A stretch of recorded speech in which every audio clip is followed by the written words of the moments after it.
কি খবৰ আপোনালোকৰ আশা কৰো সকলোৱে ভালে কুশলে আছে আমিও আছো বাৰু আৰু ইয়া এজ ইউজুৱেল ৰবিবাৰ যিহেতু ডিউটি নাই সো ইয়া লাগি গৈছে একদম ব্ৰেকফাষ্ট বনোৱাত নহতো ৰাতিপুৱা ভাতে খোৱা হয় তো আজি ভাবিছো যে কি নাই ব্ৰেকফাষ্ট এক্সট্ৰাকে খাওঁ আজি ভাবিছো মানে কি আৰু সানডে সদায় আমাৰ ব্ৰেকফাষ্টটো এক্সট্ৰা হয় আৰু আজি এওঁৰ বা উইন্ডো আছে তো তেওঁলোকৰ কাৰণে একেলগে বনাই আছো অকন হেলদি ব্ৰেকফাষ্ট বনাব ট্ৰাই কৰিছো তো ভাবিলো ভিডিওটো থ্ৰু আপোনালোকৰ লগত শেয়াৰ কৰো কি বনাই আছো আৰু এয়া হৈছে ৰাগী আটা নহয় তো মই কেমেৰাটো ভালকৈ প্লেস কৰি দেখাই আছো আৰু আজি ব্ৰেকফাষ্টত মই ৰাগীৰ চিলা বনাব গৈ আছো একদম ইজি হয়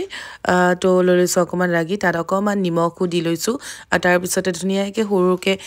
কাটি লৈছিলো পিয়াজ অকমান দি তাত দুটা কণী দিছো আৰু এইখিনি ধুনিয়াকে মিক্স কৰিব লাগিব অকমান পানীৰ হৈতে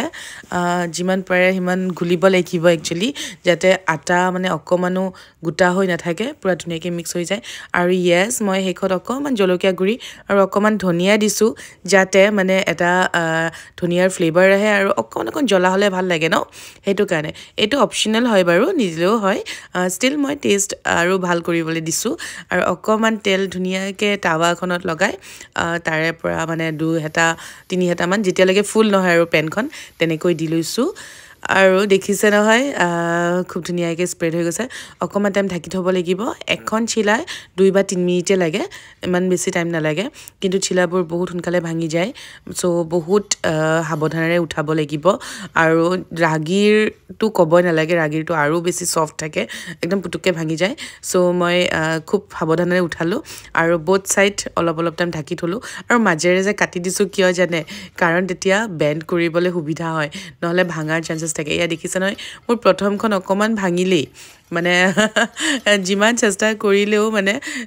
নাভাঙিবলৈ চেষ্টা কৰিছিল কিন্তু ভাঙিয়ে গল তো চাও সেকেন্ডখন নাভাঙিবলৈ ট্ৰাই কৰিম আৰু ইয়া সেকেন্ডখন আকৌ দিছো আৰু ইয়া বাচ্চাবোৰকো খুৱাব পাৰে খুব হেলদি হয় ৰাগীটো নিশ্চয় গমে পায় যে কি ৰাগী আমাৰ হেলথৰ কাৰণে খুবেই ভাল হয় তো আটাৰ সাবস্টিটিউট হিচাপে ইউজ কৰিব পাৰে যোনে ভাবে যে কি আটা নেখাও তো আটাৰ হলনি ৰাগী ব্যৱহাৰ কৰিব পাৰে কাৰণ আটাতকৈ ৰাগী বহুত গুণে হেলদি হয় আমাৰ বডি কাৰণে আৰু ইয়া সেকেন্ডখন মোৰ নাভাঙিলে আৰু তুমি এটো খোৱা ফাৰ্ষ্ট দে কৈ আছে গৰম আৰু লাগিব নেকি এখন দিম ৰবা আনি আছো দেই চচো লাগিব এখনে দিছো দুখন নাই এখনে আছে হে খাই লোৱাচোন আৰু ব্ৰেকফাষ্ট কৰি উঠি মই লাগি গলো ঘৰৰ কামত অকমান সাফাই কামত আজি অকমান লাহে কৰি আছো কামবোৰ কাৰণ কিয়নো আজি যেহেতু দিনটো ঘৰতে থাকিম তো ইমান একো দৌৰা-দৌৰি নাই দুপৰীয়া ভাতটো অলপ লেটকে খাম বুলি কৈয়ে দিছো সো বলো ঘৰটো অকমান ঠিকঠাক কৰি লওঁ আৰু তাকি বাহতটো আছে মই কৈয়ে দিছিল ষ্টাৰ্টিংতে কিন্তু তেওঁলোক আজি যাবগে সো ভাবিলো যে কি লাঞ্চটো অকমান স্পেশাল কে খুৱাও পিছে আমাৰ ঘৰত মাংস আনিলে বেছি ভাজি নালাগে অকল মাংস হলে হয় আৰু আজি পিছে বনাই আছো মটন কিন্তু মটন হৈছে কি মই আৰু মোৰ মানুহজনে নাখাও মই মটন একদমে নাখাও আৰু মোৰ মানুহজনেও নাখায় আৰু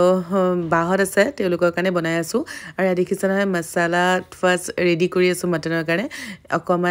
অকমান হয় এটা বিলাহী দিছো অকমান আদা আৰু অকমান নহৰু এইখিনি এটা পেষ্ট বনাম আৰু ইয়াত অকমান বেলেগ গোটা মছলাও দি আছো বাৰু অকমান জিৰা দি লৈছো ইয়াত আৰু তাৰ পিছতে অকমান কি কম এটো জালুক দিছো অকমান দুটামান আৰু এটা পিস টুকুৰা দালচিনিৰ আৰু লগতে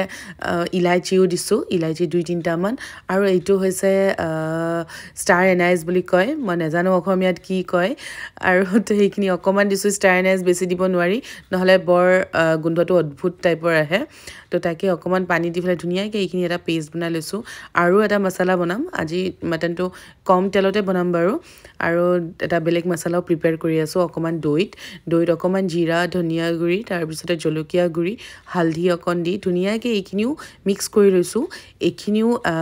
এটা মছলা হ'ব দেখিবই বাৰু নিশ্চয়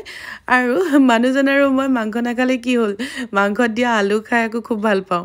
আৰু তেও জুল খাব বাৰু ইয়াৰে আৰু ময়ো জুল খাম কিন্তু মাংস নাখাও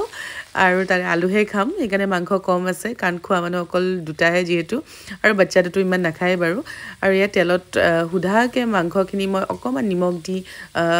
ফ্ৰাই কৰি লৈছোঁ অকণমান ইয়াত বেলেগ একো মা মছলা দিয়া নাই ফাৰ্ষ্ট সুধাকে ফ্ৰাই কৰি অকণমান ছাইড কৰি থৈ দিছোঁ আৰু তেলটো দেখিছে নহয় মটন যদিও হয় বহুত কম তেল ব্যৱহাৰ কৰি আছোঁ মই আৰু আলু কেইটুকুৰো ছেইম অকণমান তেলত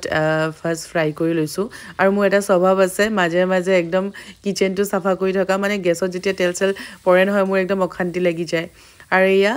অকণমান পিঁয়াজ চপ কৰি থৈছিলোঁ ধুনীয়াকৈ চপৰত সেইখিনি তেলত দি দিলোঁ তাৰপিছত যে এই বিলাহীৰ পেষ্টটো বনাইছিলোঁ সেইখিনি দিলোঁ সেইখিনি দি এতিয়া অকণমান টাইম ভাজিবলৈ দিম অকণমান টাইম সিজাম মানে মছলাটো যেতিয়া সিজে তাৰপিছতহে সেই যে দৈৰ মছলাটো আছিলে সেইটো দি দিম কাৰণ কিয় এইটো অলপ বেলেগ টেকনিকত বনাই আছোঁ মানে একেলগে দিলেও হয় তথাপি মই অলপ বেলেগকৈ দিছোঁ আৰু এয়া ভাজি থোৱা মাংসখিনি তাৰপিছত দি দিলোঁ যেতিয়া দেখিলোঁ যে কি মছলাবোৰে মানে তেল এৰা আৰম্ভ কৰিছে আৰু যিহেতু মই তেল একদম কম দিছিলোঁ চ' অকণ লাগিও ধৰিছে আৰু মটনটো যেতিয়া অকণমান টাইম ভাজা হৈছিলে তাৰপিছতহে মই আলুবোৰ দিলোঁ আৰু ধুনীয়াকৈ 15-20 মিনিট ভাজাৰ পিছত তাত গৰম পানী দি সিজিব দিলোঁ আৰু মটন হয় যিহেতু কুকাৰত বনোৱা নাই এইখিনি সিজোতে একদম 45 মিনিটমান লাগি যাব বহুত দেৰি সিজাব লাগে কুকাৰত দিলেতো একো নাই বাৰু এটা চিটি মাৰি দিলে হৈ যায় ইয়া মোৰ ইফালে মটন হৈ গ'ল বহুত দেৰি সিজাইছোঁ মই প্ৰায় 50 মিনিটে সিজাইছোঁ আৰু চাওকচোন মোৰ বাৰীৰ খেতিখনো ইমান ধুনীয়া হৈছে পালেং কেইডালমান লাগি আছিলে এতিয়া আৰুতো ছিজন নাই গোটেইবোৰ মৰি যাব তো অকণমান থাকোঁতে ছিঙি ল'লোঁ আৰু দুটামান পুদিনাও এইখিনি ব্যৱহাৰ কৰিম মই চালাডত যেতিয়া পুদিনা দুটামান পাত আৰু পালেঙৰ এনেকৈ ফ্ৰেছ দিয়া যায় ন ইমান যে ভাল লাগে নহয় তো ঘৰৰে যিহেতু ফ্ৰেছ হয় এইবোৰ মই সেই এডাল দুডালকৈ খাই থাকোঁ আৰু মাজে মাজে ইমান এসাঁজ একেলগে খাবলৈতো ইমান নহয় অকণে হয় আৰু আজি এটা বেলেগ বস্তু বনাই আছোঁ এইটো দেখিছেনে এইটো হৈছে টুনা ফিছ হয় এইটো লাক্ষাদ্বীপৰ প্ৰডাক্ট হয় ইয়াত মাৰ্কেটত এভেইলেবল আছে খুব ধুনীয়া হয় মানে মই আগতে এবাৰ খাইছিলোঁ ভিডিঅ' কৰা নহ'ল তো ভাবিলোঁ এইবাৰ যিহেতু খাই আছোঁ ভিডিঅ'টো